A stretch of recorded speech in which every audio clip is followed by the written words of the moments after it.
So this is going to take 2 minutes to mix it. So like if you leave it in there, it'll start getting warm.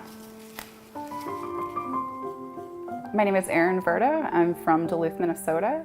I've always had kind of creative endeavors, so I've always been involved with theater or some form of arts. In high school, I got into photography. Art never seemed like something practical, you know? So I ended up going towards a business route in college. It was something always in the back of my mind. It was one of those things, I had a little gray box with all my paint supplies in it, and every so often I'd pull it out and I would paint. And it was something nobody really knew I did. I didn't really talk about it. I just, you know, something to do as a stress reliever in college, and then something to do when you started working. And 3 years ago, I started Artful Palettes. I started doing art classes. I saw on Facebook there was a post that they were looking for artists, you know, call for artists. So I submitted, I think, in the very last minute, kind of a one-sheet portfolio of some of the work that I've done. And so I submitted that in and was notified that I won, so, which I was really surprised at first. I thought, oh cool, I'm like a finalist, that's pretty awesome. When I got the box of lottery tickets, the first thing I did was kind of go through with a paper punch and kind of cut out the different colorways and see, okay, this is my palette, this is what I have, these are the textures, what do I want to do with this? The theme was iconic Minnesota summer, and so for me, being on the water with a kayak, looking at the shoreline, that just kind of seemed like a perfect scene. I would say the hardest part was you're limited to what you have. I really wanted to only use lottery tickets. I didn't want to have to fill in with paint.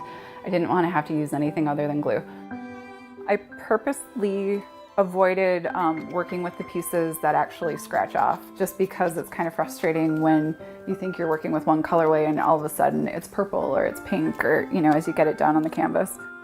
I took a star punch, and that's how I got the initial shape for the trees. The water is just one variety of lottery tickets that I used. And then to get the sky, I could only get 3 cuts out of each lottery ticket to make the sky. The next layer, we're going to do a gloss resin layer on top of that, just to kind of seal everything in and make it nice and shiny and complete. It's the perfect weather for this. It needs to be about 70 degrees.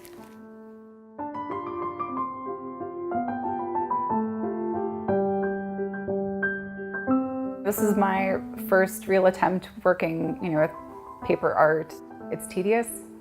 That I didn't expect. As I was creating it, I was joking that the piece was, you know, basically me cutting, gluing, and cursing. Because when you're working with teeny tiny little pieces of cardboard, sometimes you happen to cut off the top of the tree or whatever you're working with. So the piece will be available at Art in Bayfront Park, and people can register to win it. I am excited. I have been there a few times, so just to see the difference in creativity and what people are doing. And it's just always fun to get creative inspiration from other people. So I think, you know, anybody who's creating, you can bounce off ideas from each other. I mean, you really never know where you're going to be inspired.